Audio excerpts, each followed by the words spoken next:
I wake to the scent of jasmine. It's the first thing that hits me. Sharp and sweet, like a memory wrapped in silk. My eyelids flutter open to soft sunlight, filtering through lace curtains, casting intricate shadows across the walls of my bedroom. Everything feels familiar. Too familiar.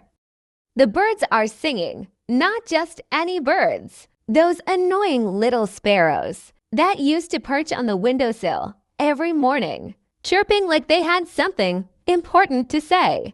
I used to throw pillows at them, or threaten to. Never actually hit one. That would have been bad karma.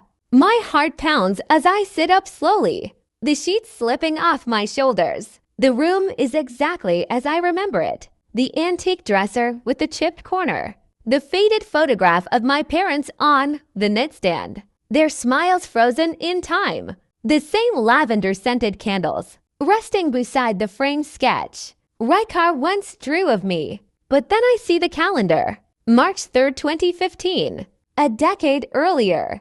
Panic surges through me like ice water down my spine. I leap out of bed, stumbling slightly as my feet hit the cool wooden floor. I grab the calendar, flipping through the pages, scanning dates, confirming what my gut already knows. This isn't some bizarre dream.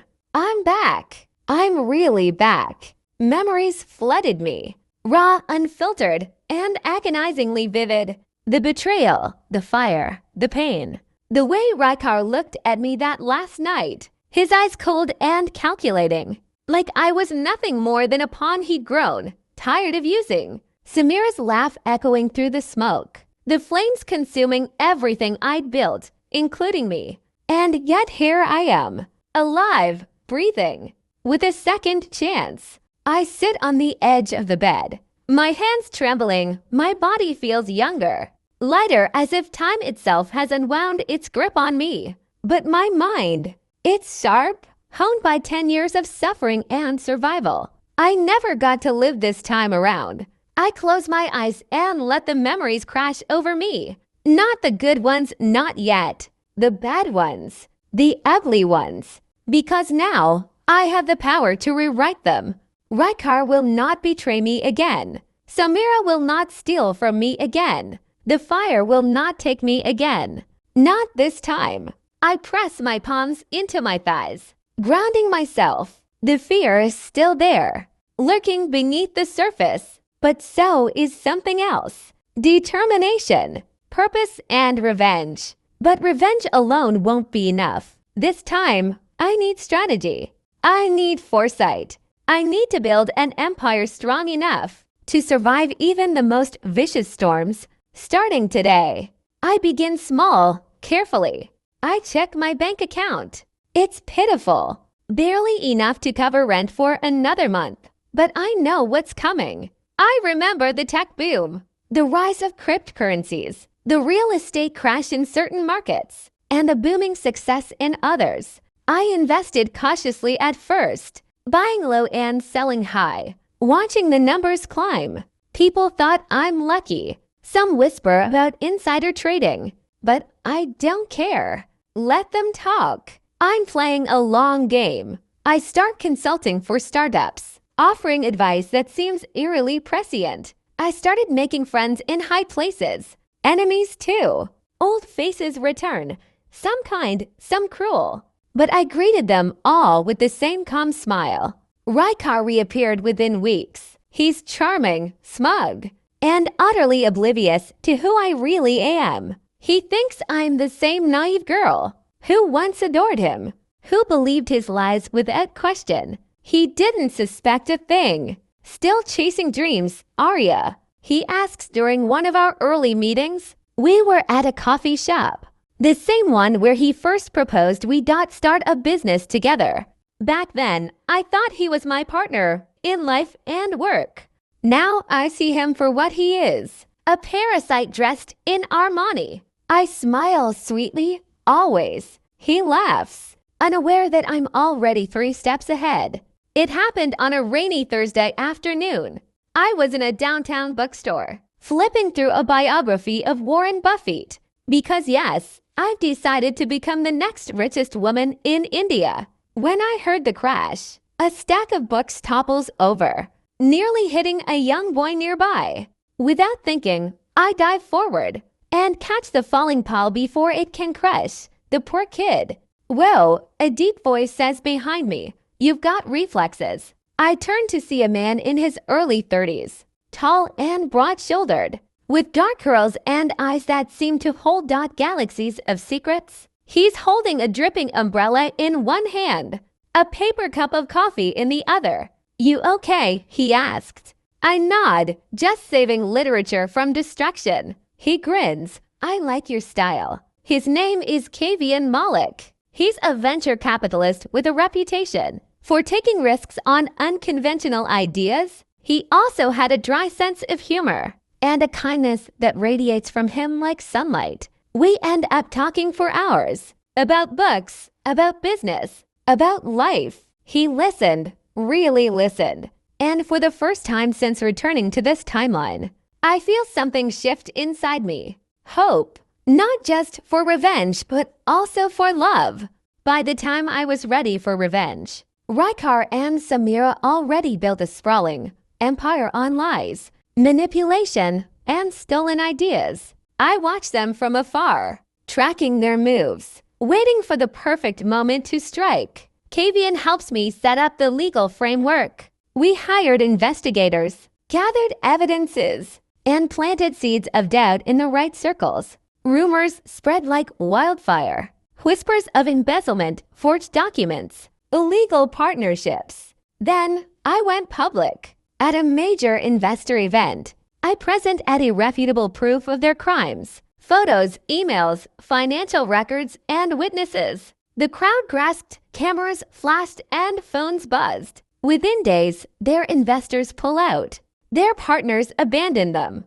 The empire they built on lies began to crumble. Samira disappeared first. She always was a survivor, willing to sacrifice anyone, including Rykar, in order to save herself. Rykar came to me 2 weeks later, desperate and broken. "Arya," he pleaded, standing in the lobby of my new headquarters. "Please, you don't understand what they made me do." I looked at him, really looked at him, and realized how far I've come, how much I've grown. "I understand perfectly," I say. "That's why you get no forgiveness." He leaves with nothing but the clothes on his back. My company flourished. We called it Samsara, a symbol of rebirth, rising from the ashes. I became a mentor to young entrepreneurs, especially women who reminded me of who I once was. I fund startups led by people with big dreams and bigger hearts. Kavian became my partner both in business and in life. Together, we build a future not defined by vengeance, but by hope. And as I stand on the balcony of my office one evening, watching the city lights twinkle below, I realized something. I didn't just get a second chance at life. I got a second chance to become the woman I was always meant to be. And this time, no one will ever burn me again. The morning after Rykar disappeared from my life for good, I woke up with a strange feeling of lightness. Not peace, not yet, but something close. I stood at the floor-to-ceiling windows of my new office, sipping tea and watching the city stir to life below. The sun rose slow and golden, casting warmth across my skin like a promise. Kavian walked in behind me, his presence always grounding. "Sleep well?" he asked, handing me a steaming cup of coffee. "No," I said honestly, too many thoughts. He leaned against the window frame, his dark curls catching the light. "Like what?" I turned to face him fully. "That it's over." He studied me for a long moment before smiling softly. "It is. But now what?" I asked. "What do you do when your mission ends?" "You find a new one," he said simply. And just like that, the next chapter began. In the months that followed, Kavian and I grew closer.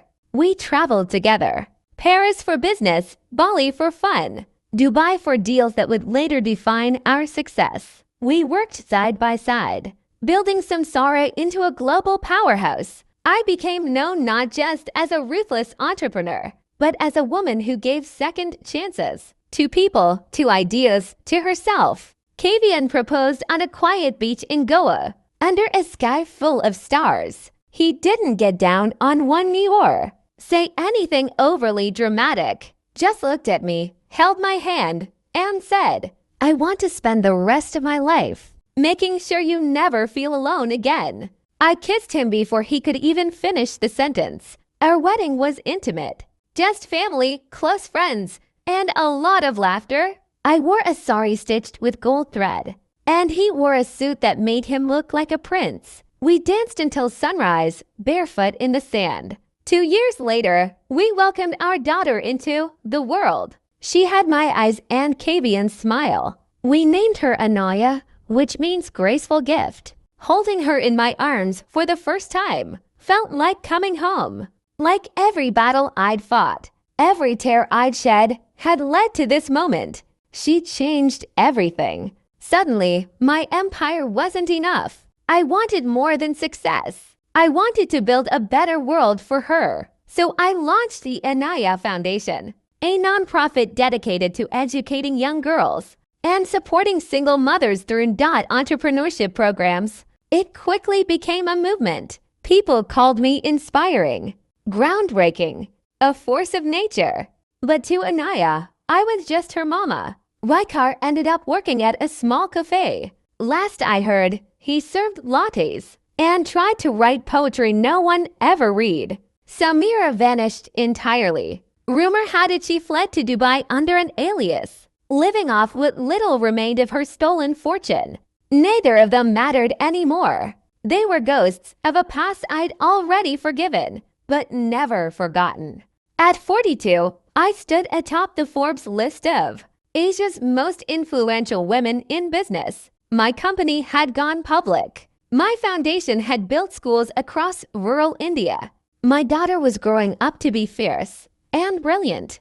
And I was happy. Not just successful, not just powerful. I was happy. Sometimes, late at night, I'd sit on the balcony with Kavian, watching the city lights flicker like fireflies. He'd hold my hand, and we'd talk about nothing and everything. "You ever think about how different things could have been?" he asked once. I smiled. "No, I only think about how lucky I am for how they turned out." He kissed my forehead. "You deserve it all." And maybe I did, because I hadn't just survived. I've risen from ashes. I built an empire. And in its shadow, I found love, family, and a future brighter than any flame.